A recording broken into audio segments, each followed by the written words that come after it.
Hey, Sunshine, how you doing, buckaroos? How the heck are you? I am Tom, the Whiskey Whisperer, or at least for the purposes of this video. Bear with me while I try to get things set up here.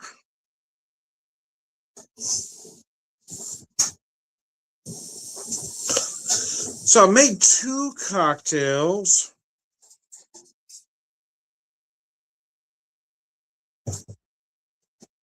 Both Sazerac in spirit, but only one true. Well, only one that really fits the bill. I was going to say true Sazerac, but some may even argue with me there. But anyway, so here's what I've done here. I have very close to a true Sazerac cocktail. I am using the Neely's Sweet Thumped Rye, Kentucky Straight Rye Whiskey at 110.6. This one is 65% rye, and it is just a brilliantly done rye, one of my personal favorites. So I've got 2 ounces of that working in here. I used a dark sugar cube, and then I have an absinthe rinse. So I've got very close to a true Sazerac here. I've got the orange peel running around the rim, and then I'm going to discard it much like you would a true Sazerac. And sláinte. And served in a rocks glass, as should be, but the drink very well chilled.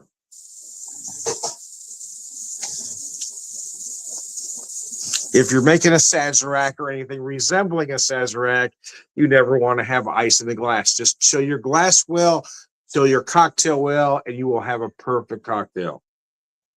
And this is nice. So I'm using the Neely's absinthe as well for both cocktails. So both cocktails use the Neely's Sweet Thumped Rye. Both use the Absinthe Verte Moonshine at 120. The only difference is for this one, I stayed true to style and used the Peychaud's bitters. Well, for the second one, I changed up the bitters. I added a garnish and changed the bitters. So it's not necessarily a true Sazerac, but it's a Sazerac in spirit.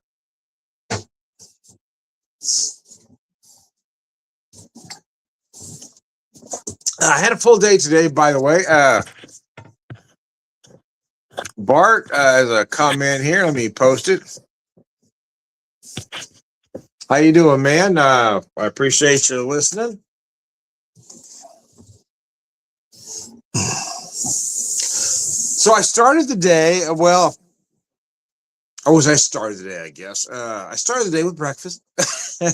But earlier today, I did a beer mile. If you're not familiar with the beer mile, in fact, I didn't realize this until last year, but there are actual rules for a beer mile. It's kind of a national thing or an international thing. Hell, I don't know.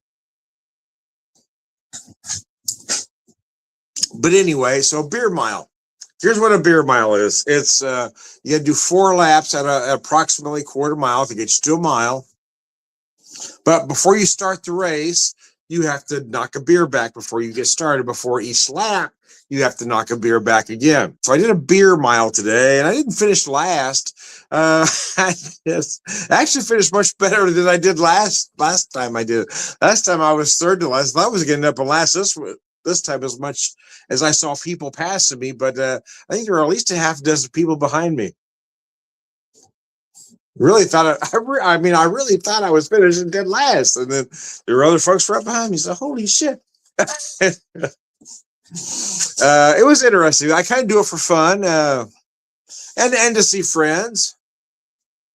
As bizarre as that sounds, there is kind of a camaraderie among the beer milers. You have the elite, the guys that are really good. You have, and then you have those that you know are going to be near dead last, like myself, that are very enthusiastic, and we kind of get cheered on by the elite, you know, because they know we're never going to catch them ever. There's no kind of shape I could be in where I would ever be in the top 5, not ever. Let me say that again. There was no shape that I could ever be in that I'd ever be in the top 10. Let me say that again. There was no shape that I could ever be in where I would ever be in the top 20. but but it is fun to do every once in a while. I did 2 F4 this year.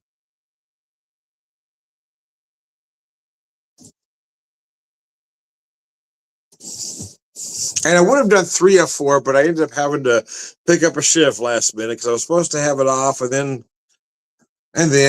things happen. So I ended up picking up a shift. But nevertheless,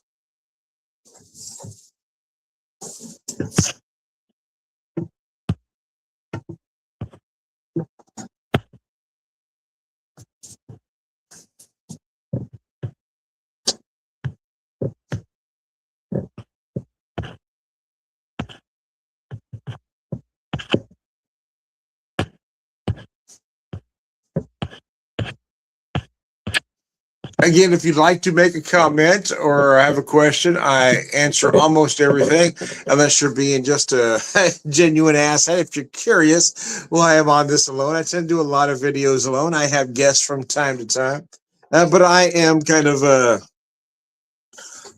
loner by nature, I guess. I am that rare loner extrovert. I don't mind being by myself or with others, but sometimes I just like to come on and just talk and get everything out and vent. I kind of use everybody out there as my therapist, if you will. My wife and I have gone through quite a lot ourselves. Been married 31 years, but we lost our son to cancer back in 2013. In November of this year, we lost our 12-year-old grandson. And it's just been a difficult time. So sometimes I like to use this platform to talk to anybody. If I turn off the camera and I'm just talking to myself, then I'm a crazy person. But if I'm talking out loud to other folks out there, then I'm not. So sometimes it helps just to get things out. You don't always need an answer. You don't always need affirmation. Sometimes you just need to say things out loud. And I think that's what a lot of folks don't get.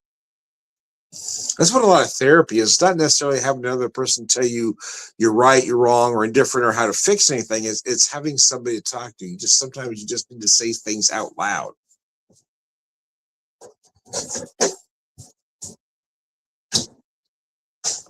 And keeping in mind that you and your partner may not always be in the same place in the grief process. So getting back to this, let me show you this product here. I love these guys, and we found them by accident last year as we were coming home from our vacation. The Neely Family Distillery, they're in Sparta, Kentucky. And like I said, we found them by accident.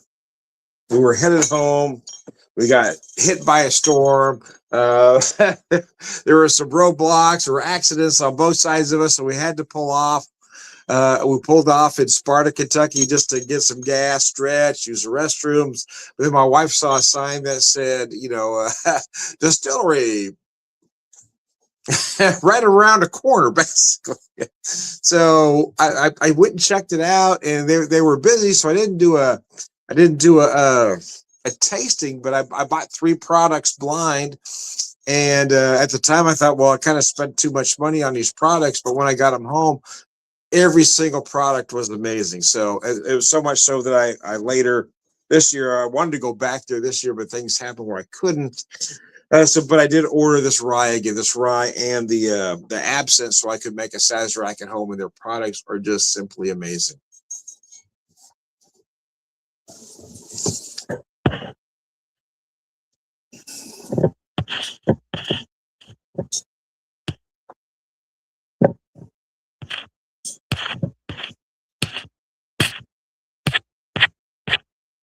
I have some comments up here. Some are rather bizarre. I'm not sure what they're referring to, but nevertheless, like I said, I will post your comments if you're not being a gigantic asshat. But some of these comments, those seem to make sense to what I'm talking about. I'm just talking about whiskey here, guys. There's no politics involved at this particular moment in time. There may be. I've never shied away from it, but I'm not sure what you're referring to at this particular moment in time. But nevertheless. Nevertheless.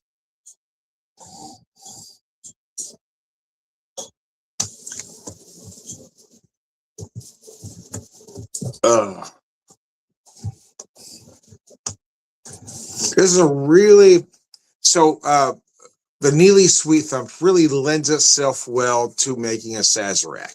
It lends itself well to making a Manhattan or even an old fashioned. But I want to say it is also perfect for just drinking neat. It is an amazing whiskey, even at that cask proof. It is incredibly approachable.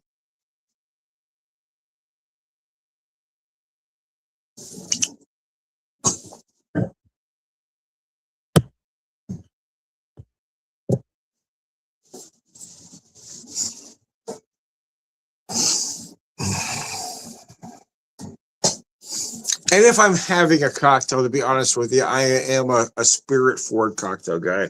The nouveau stuff, it's just bizarre to me, right? I think if you're using more than 4 ingredients in a cocktail, you're trying way too hard. Because there isn't a cocktail on the planet that needs more than 4 ingredients to achieve that flavor profile you're trying to get to. I guarantee you.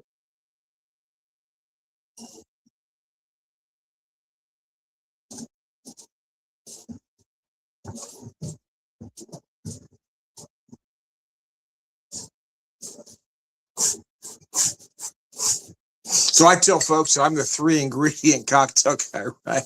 You see these cocktails on the menu, that's the other bartender, and they've got flair. They're going to do the fancy cocktails. I am the I'm the 3 ingredient cocktail guy. Brian Stills reading. How you doing, man? I hadn't heard from you in a while. Hope you're doing all right there.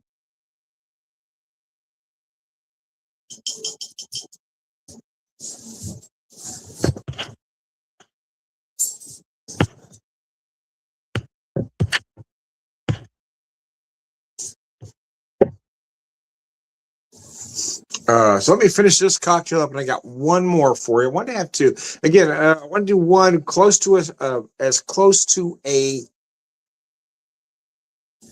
true Sazerac as possible, just using the rye, the sugar cube, the orange peel around the rim, and the Peychaud's bitter. The second one, I didn't take a lot of liberties, but enough where I can't call it a Sazerac. So let me finish this, and I'll be right back with you.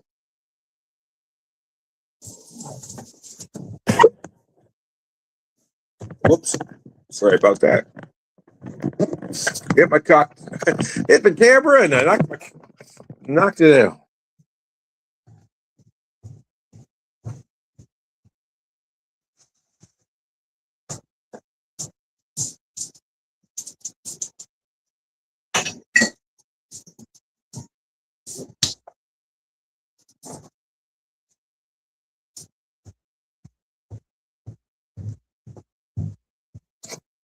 All right, so cocktail number 2 with you. Let me get my camera back in shape after knocking it out there.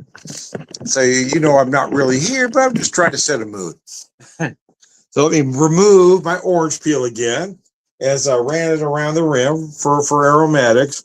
So here's what I did different with this one. This one actually contains the same whiskey, same sugar cube, or not same sugar cube, but nevertheless, you're following me, right? So what I did different here is I added a dark cherry as a garnish, and I also added, instead of the Peychaud's bitters, I use the spicy bonfire bitters. So I added a garnish and changed the bitters. Other than that, it's the same cocktail. But because I changed those things, I cannot call it a true Sazerac.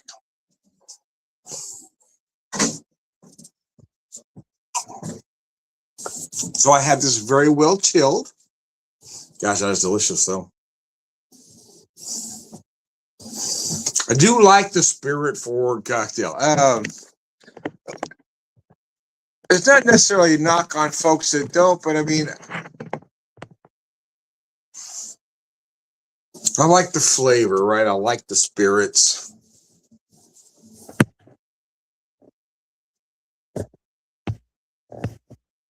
Tinsley says, "Can you say hi to me, please?" Hi. Hi, how the heck are you, man?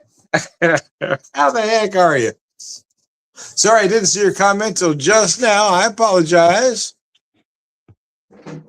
There you go. How the heck are you? Anyways, I digress. So yeah, as I was saying earlier, the holidays are tough for my wife and I every year. This year, especially tough, losing our grandson just before Thanksgiving. So we're kind of struggling and trying to find a way to cope.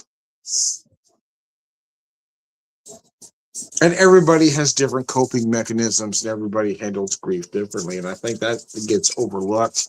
Um, you need to understand that you and your partner may not be in the same level in the grief process. So you need to allow for that. Not everybody processes grief the same way. So just because somebody is dealing with something different than you would doesn't make them wrong. Everybody has their own coping mechanisms to get them through. Some healthy, some not. But even if they're unhealthy coping mechanisms, if it's only for the short term, you got to let it go, man. You got to let people deal the way they need to deal.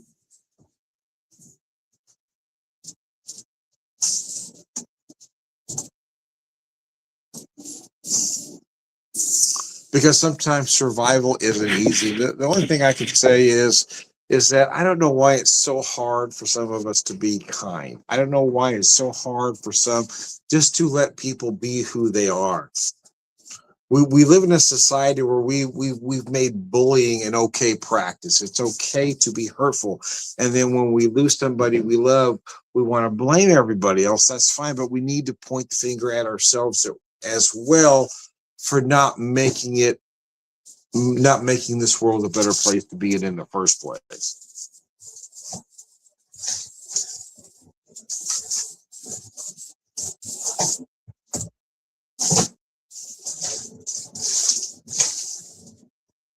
We have leaders that have made bullying okay. We have leaders that have made hurtful comments okay, and people have become accepting of that, so much so that we think it's okay to act that way, and it is not. Again, I go back to, I don't know why it's so hard just to be a decent human being. I mean, you've got so-called I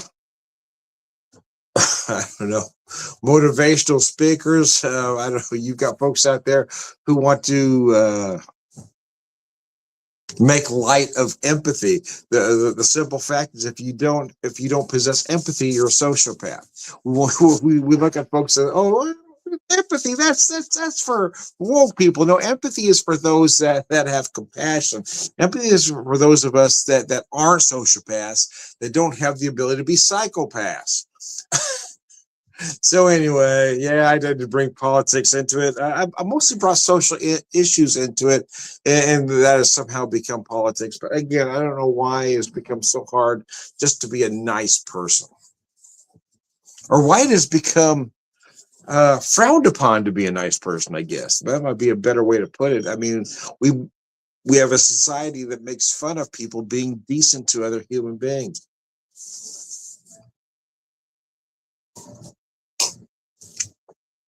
Just because you don't understand something doesn't make it any less true. So if somebody says, this is who I am, well, you should respect that, whether you understand it or even agree with it.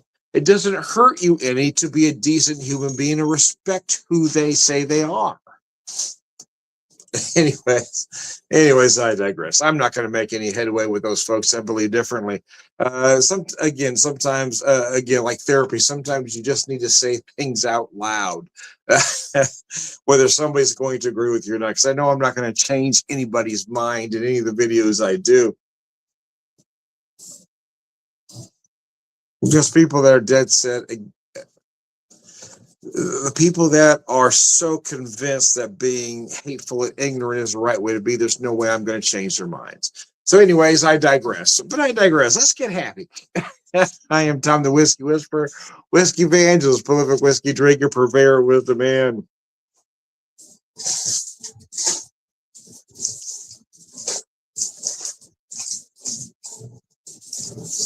I cannot say enough good things about the RDR Dealey Sweet Thump Kentucky Straight Raw Whiskey. This stuff is just insanely good. It really is. At 110.6, 65% rye, it is one of the best ryes on the market. If you can get it, I certainly recommend it. I also picked up their absinthe because I think it is wonderful as well. I love all their products. I wish I could get to the distillery a little more than I'm going to be able to. Anyway, one more time with feeling time. The Whiskey Whisperer, whiskey evangelist, prolific whiskey drinker, purveyor of wisdom, and